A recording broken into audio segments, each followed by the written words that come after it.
ठाणे महापालिकेतर्फे छत्रपती शिवाजी महाराजांना अभिवादन शिवजयंती उत्साहात साजरा. मासुंदा तलाव कोर्ट नाका परिसरात मिरवणुकीचे आयोजन. ठाणे महानगरपालिकेतर्फे सोमवारी 17 मार्च रोजी तिथीप्रमाणे छत्रपती शिवाजी महाराजांच्या जयंतीचा उत्सव मोठ्या उत्साहात साजरा करण्यात आला. त्यानिमित्त मासुंदा तलाव येथील छत्रपती शिवाजी महाराजांच्या पुतळ्यास अभिवादन करून मिरवणूक काढण्यात आली. ही मिरवणूक तलावपाळी, टेंभीनाका, कोर्ट नाका, स्टेशन रस्ता, सिद्धिविनायक मंदिर, रंगो बापूजी गुप्ते चौक या मार्गावर निघाली. सर्वप्रथम अतिरिक्त आयुक्त प्रशांत रोडे, उपायुक्त उमेश बिरारी यांनी मासुंदा तलाव येथील छत्रपती शिवाजी महाराज यांच्या अश्वारूढ पुतळ्यास पुष्पहार अर्पण करून अभिवादन केले. त्यानंतर पालखीत विराजमान असलेल्या छत्रपती शिवाजी महाराज यांच्या प्रतिमेस वंदन करून मिरवणुकीस प्रारंभ झाला.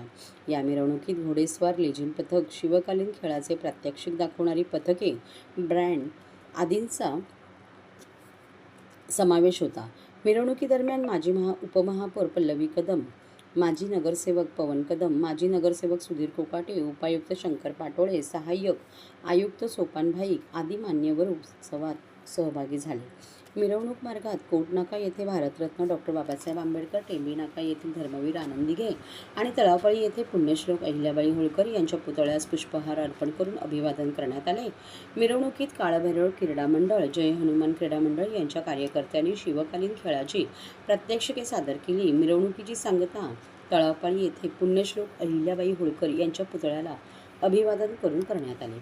तसेच शिवजयंती उत्सवाच्या निमित्ताने ठाणे महापालिका मुख्यालयातील कैलास नरेंद्र बल्लाळ सभागृह येथेच छत्रपती शिवाजी महाराज यांच्या प्रतिमेस पुष्पहार अर्पण करून अभिवादन करण्यात आले. त्याप्रसंगी माजी नगरसेवक संजय वाघुले, अतिरिक्त आयुक्त प्रशांत रोडे, उपायुक्त उमेश बिरारी, उपायुक्त मिनल पालांडे, विधी अधिकारी मकरंद काळे यांच्यासह महापालिकेचे अधिकारी, कर्मचारी आणि नागरिक उपस्थित होते.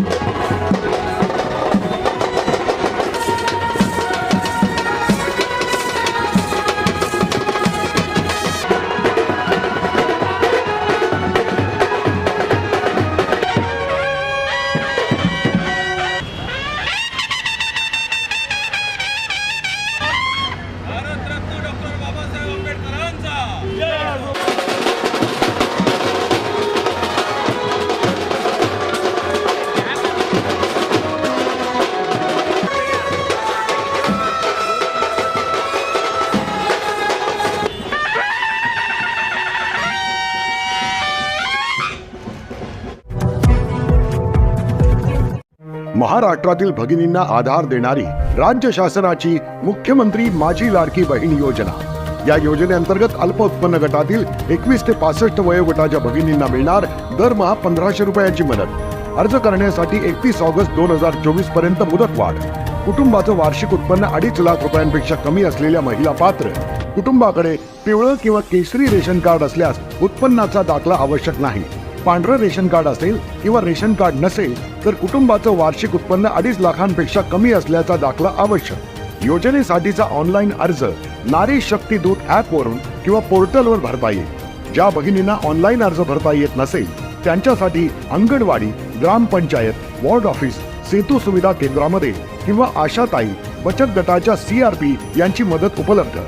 आता आपल्याला अभिमानानं म्हणता येईल, सुखी आणि सुरक्षित आहे माझी लाडकी बहीण.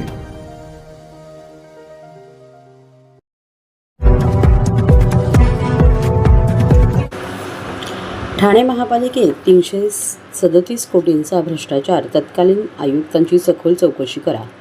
राष्ट्रवादी काँग्रेसचे प्रदेश प्रवक्ते आनंद परांजपे यांची मुख्यमंत्र्यांकडे मागणी.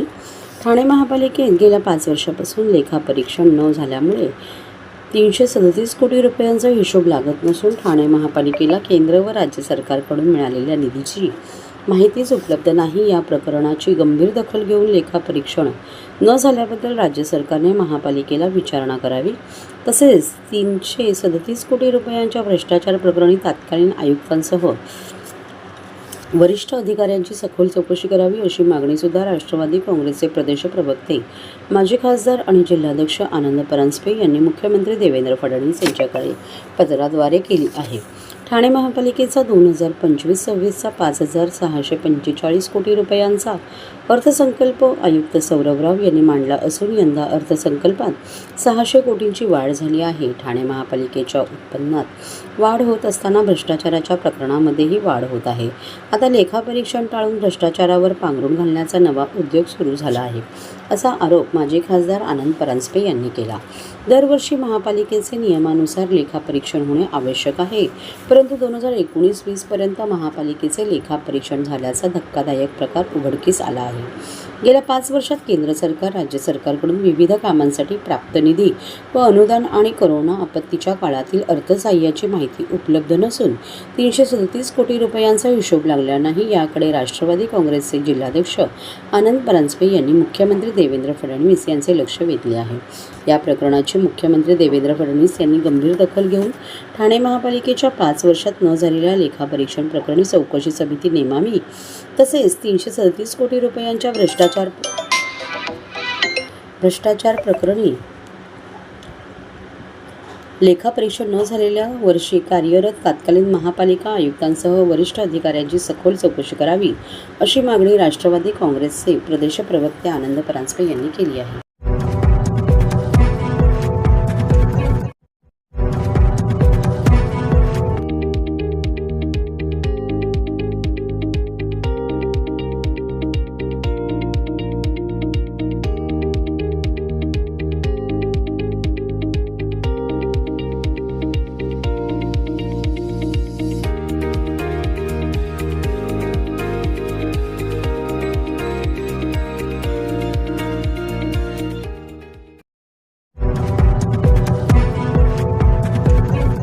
औरंग्याची कबर हटवा, ठाण्यात विहीन, बजरंग दलासह हिंदू संघटना एकवटल्या.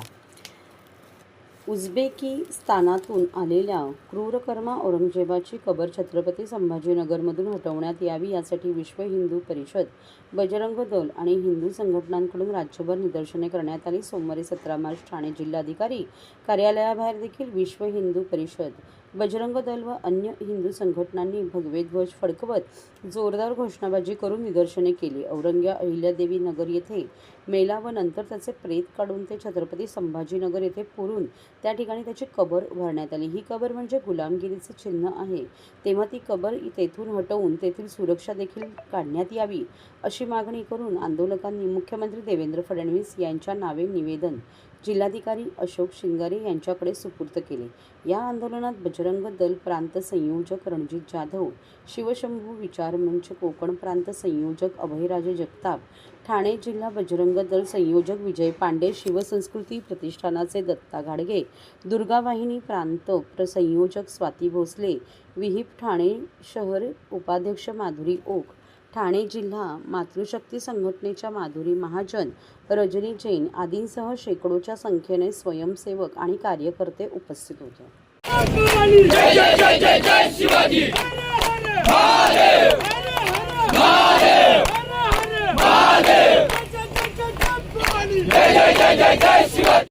नाव अजित भीमराव जाधव, कोकण प्रांत बजरंग दल संयोजक म्हणून जबाबदारी आहे.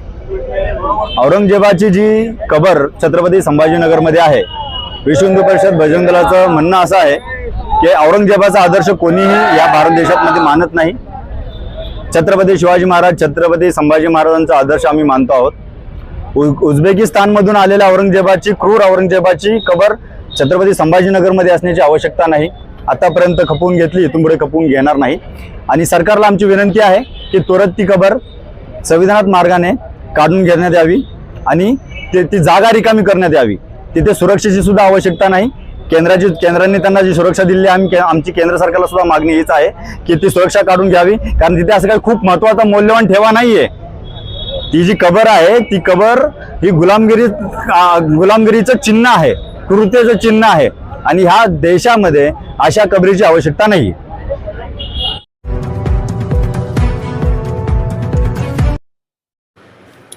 अरविंद पेंडसे विचार मंचने अरविंद पेंडसे यांचे विचार सर्वसामान्यांपर्यंत पोहोचवून भाजपचे समर्पित कार्यकर्ते तयार करण्याचा निर्णय घेतला.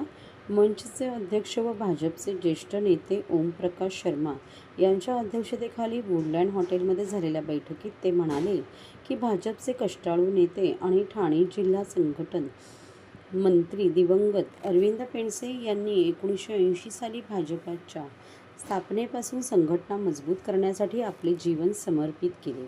शर्मा म्हणाले की मी त्यांच्यासोबत राहिलो आणि त्यांची काम करण्याची पद्धत पाहिली. त्यांच्या विचारांनी प्रभावित होऊन आम्ही ग्रामीण आदिवासी भागात काम केले. आज आमच्यासारख्या कार्यकर्त्यांना त्याची उणीव भासत आहे. त्यांच्यासारख्या कष्टाळू कार्यकर्त्यांची आज गरज आहे. अरविंद पेंडसे विचार मंचाची स्थापना आजच्या पिढीला त्यांच्या सामाजिक व राजकीय कार्याची ओळख करून देण्यासाठी आणि त्यांच्यासारखे कार्यकर्ते घडवण्यासाठी करण्यात आली आहे. त्यांच्या विचारानुसार कार्यकर्त्यांची संघटना तयार करण्याचा प्रयत्न व्यासपीठावर केला जाईल, ज्यातून भाजपला निष्ठावंत कार्यकर्ते मिळतील. स्टेज व्याख्यान आणि मार्गदर्शन कार्यक्रमाची मालिका आयोजित केली जाईल. आजच्या परिषदेत मंचचे सरचिटणीस शरद पुरोहित, कोषाध्यक्ष रामकृष्णन अय्यर, कार्यकारिणी सदस्य व माजी नगरसेवक मृणाल पेंडसे, पवनकुमार शर्मा, KP मिश्रा, पंकज जैन, सुमन अत्री, डॉक्टर सविता इंदोरिया यांच्यासह मोठ्या संख्येने कार्यकर्ते उपस्थित होते. मंचचे सरचिटणीस शरद पुरोहित म्हणाले की पेंडसे यांच्या मेहनतीमुळेच ठाणे आणि पालघर जिल्ह्यातून 3 आमदार आणि 1 खासदार निवडून आले आहेत. पेंडसे यांनी तत्कालीन ठाणे संयुक्त जिल्ह्यातील ग्रामीण व आदिवासी दुर्गम भागात कार्यकर्त्यांची बांधणी करून पक्षाचे संघटन मजबूत केले. मेहनत आणि संघटन कौशल्यामुळे ते ग्रामीण भागात कार्यकर्ता बनले आणि आज ते पक्षाचा झेंडा फडकवत आहेत. पत्रकार परिषद आम्ही बोलवली यासाठी की जे आमचे ठाणे जिल्ह्याचे भगवान होते त्यांना BJPमध्ये भगवान मानतात आणि गेले 87मध्ये निधन झाल्यानंतर कार्यकर्त्यामध्ये जो काम त्यांनी देऊन गेले ते पूर्ण केले आणि आज परिस्थिती अशी आहे की अरविंद पेंडसे नाही आहे पण त्यांचं काम जिवंत आहे. आज पालघरसारख्या जिल्ह्यामध्ये एक पण सीट काहीच नव्हतं, त्यांना आमदार ना खासदार कुठचे नाही, पण अरविंद पेंडसेच्या संघटनेमुळे आज पालघरला खासदार आहे, 3 आमदार निवडून आले. जिथे आपल्याला कम्युनिस्ट आणि काँग्रेसच्या बरोबर संघर्ष करायला लागला आणि या 40 वर्षानंतर आपण फुल फ्लेज BJP आम्ही करून दिलेली आहे. तो आदर्श आहे अरविंद पेंडसेजीच्या लोकांच्या मनामध्ये आहे आणि तोच कायम राहणार. त्या माध्यमातून आम्ही जुने कार्यकर्ते त्यांना आम्ही संघटित करतो आणि त्यांना आम्ही या विचार मंचाच्या माध्यमातून त्यांना संघटित करून समाजामध्ये एक चांगला कार्यकर्ता घडावा आणि निष्ठाने राहावा. जो पेंडसेनी आपल्याला आदेश दिला, जो आशीर्वाद दिला, त्याच्या मार्गावर आम्हाला चालायचे आहे. अरविंद पेंडसे विचार मंचाची स्थापना झालेली आहे. या माध्यमातून कार्य यापुढे कसं चालणार आहे?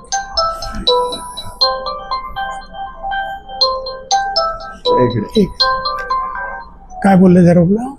अरविंद पेंडसे विचार मंचाची स्थापना झालेली आहे. या मंचाच्या माध्यमातून पुढील कार्य कसं चालू? पुढे कार्य आम्ही एक मेळावा मोठा घ्यायचा आहे आणि त्याच्यामध्ये आम्ही कार्यकर्त्यांना काम देणार, जबाबदारी देणार आणि त्याच्या पेंडसेजीच्या जीवनाच्या जसं आमच्या ठाणे जिल्ह्यामध्ये राम कापसेजीची व्याख्यानमाला होते, रामभाऊ म्हाळगीजीची होते, पण तो ठाण्याचा जो पुत्र आहे त्याच्याबद्दल आपण विचार करावा म्हणून हे आज आपण अरविंद पेंडसे विचार म्हणजे केला आहे आणि याच्यामध्ये कार्यकर्त्यांना एक हे देणार आहे आदेश की असं काम करा. आणि पूर्ण जिल्ह्यामध्ये मी पालघरला फिरलो, ठाणे जिल्ह्यात प्रत्येक ठिकाणी लोक म्हणतात आमच्या गावी घ्या, वसईला पेंडसेजीची पत्रकार हे घ्या व्याख्यानमाला, पालघरवाले म्हणतात घ्या, विक्रमगडचे लोक म्हणतात घ्या, वाड्याचे लोक म्हणतात. म्हणजे आज पण ग्रामीण जिल्ह्यामध्ये पेंडसे नाही पण पेंडसे त्या लोकांमध्ये मनामध्ये बसला आहे म्हणून त्यांना उत्साह आहे. जसं ठाण्याच्या लोकांनी साथ दिली त्यापेक्षा जास्ती आम्ही ग्रामीणमध्ये एक बस. आणखीन बोला. इतका एवढा उशीर झाला असं तुम्हाला वाटत नाही की ही पेंडसेंचे विचार समाजापर्यंत पोहोचण्यासाठी उशीर झाला असं वाटत नाही का तुम्हाला? बराच उशीर झालाय. Better late than never. हा हे याच्याबद्दल आम्ही दिलगिरी व्यक्त करतो कारण आमचे गुरु गेले आणि आम्ही कामामध्ये राहिलो, पण आता असं वाटतंय की फुल फ्लेज BJP सत्तामध्ये आहे, दिल्लीला पण आहे, मुंबईला पण आहे. तर आता आपल्याला त्यांचा आदर्श घेऊन आणखीन स्ट्रॉंग BJP व्हावी अशी आमची इच्छा आहे. म्हणून या माध्यमातून आम्ही सर्वांना संघटित करतो आणि त्या संघटन करून त्यांना कामात लावतो. जे लोक आपले पदाधिकाऱ्यांचा संपर्क नाही त्याचं काम शरद करतो, सर्वांना बोलवतो, सर्वांशी चर्चा करतो आणि आज आम्ही जेवढे कार्यकर्ता बोलवले 100% सर्व आले आहे आणि यापुढे मोठा कार्यक्रम विचार करतो. 1 महिला महाराष्ट्र दिन आहे, त्या दिवशी पेन्शनबद्दल काहीतरी एक मेळावा, एक व्याख्यानमाला असा काहीतरी आजची सभामध्ये आम्ही घेणार आहोत. नमस्कार. भारतीय जनता पार्टी मोठी करण्यामध्ये अनेक लोकांचे कष्ट आहेत, मेहनत आहे आणि ठाणे जिल्ह्यामध्ये प्रामुख्याने जी काही नावं घेतली जातात त्याच्यात अरविंद पेंडसे हे नाव आपल्याला अगदी आग्रहाने प्रामुख्याने घ्यावंच लागेल. अरविंद पेंडसे यांनी ज्या तळमळीने संघटनेसाठी काम केलं आणि तेव्हा काम केलं की जेव्हा भारतीय जनता पार्टी अख्ख्या देशामध्ये फक्त 2 खासदार होते, म्हणजे ना पैसा होता ना सत्ता होती, पुढे काय होईल पार्टीचं हे कोणालाही माहीत नव्हतं. पण अशा खडतर काळामध्ये अरविंद पेंडसे यांनी जीव तोडून पार्टीचं काम केलं. पक्षासाठी त्यांनी अख्खं आयुष्य आपलं वाहिलं होतं आणि पक्षाचं काम करता करताच 1987 साली त्यांना आमदारकीचं तिकीट डिक्लेअर झालं होतं आणि परतीच्या प्रवासामध्ये अकोल्याहून येताना त्यांचं निधन झालं. म्हणजे पक्षासाठी जी तळमळ होती असे अनेक कार्यकर्ते होते आणि त्यांच्या या मेहनतीमुळे मला असं वाटतं आज भारतीय जनता पार्टीला सोन्याचे दिवस आलेले आहेत. पण आता आपण बघतो की कधी कधी राजकारणात असं होतंय की काही विचारधारा नाहीये किंवा पटापट पक्ष बदलले जातात किंवा ते संघटनेचं प्रेम काय असतं, तळमळ काय असते हे कदाचित आजकालच्या लोकांना माहिती नाहीये, असं बऱ्याचदा आपल्याला बघायला मिळतं. आणि म्हणूनच अरविंद पेंडसेंसारख्या व्यक्तीचं कार्य काय होतं किंवा संघटनेसाठी काम कसं करावं, आदर्श काय असावेत हे लोकांपर्यंत पोचावं, यासाठी बाबांबरोबर ज्यांनी काम केलं होतं त्या काळचे हे जे सगळे कार्यकर्ते आहेत त्यांनी सगळ्यांनी मिळून अरविंद पेंडसे विचार मंचची स्थापना केलेली आहे. त्याबद्दल सगळ्यात प्रथम तर मी या सगळ्यांचं अभिनंदन करते आणि खूप मनापासून आभार मानते. कारण जर नवीन पिढीला काही आदर्श द्यायचे असतील तर मला असं वाटतं अरविंद पेंडसेंसारखे आदर्श हे नवीन पिढीला, येणाऱ्या पिढीला हे कळलं पाहिजे की त्यांनी किती तळमळीने कसं जीव तोडून काम केलं किंवा विचारधारा काय असते हे हल्लीच्या लोकांना कळण्यासाठी ह्या विचारमंचाची स्थापना झालेली आहे.